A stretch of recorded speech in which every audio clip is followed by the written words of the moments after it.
அருமையான நம்முடைய சகோதரர், முன்னாள் முதலமைச்சர், இந்நாள் எதிர்கட்சி தலைவர் சகோதரர் எடப்பாடி பழனிசாமி அவர்கள்.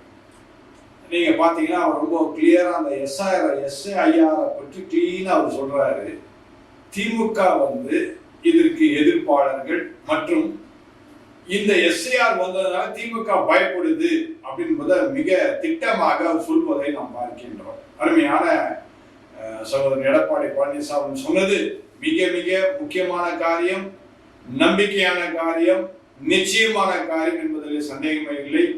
அவர்கள் இவ்வளவு திட்டமாய் சொன்னதற்காக அவர்களுக்கு என்னுடைய வாழ்த்துக்களை தெரிவித்துக் கொள்கிறேன். ஏனென்றால் இது மக்களுக்கான ஆட்சியை நீங்கள் கொண்டு வரும் என்பதிலே சந்தேகமே இல்லை. ஆகவே அருமையான திரு எடப்பாடி பழனிசாமி அவர்கள் தன்னுடைய சுற்றுப்பயணங்களிலே நீங்கள் இந்த எஸ்ஐஆரை குறித்து மிக தெளிவாக மக்களிடம் எடுத்து செல்வதற்காக மீண்டும் நான் உங்களுக்கு நன்றிகளை நான் சொல்லிக் கொள்கின்றேன்.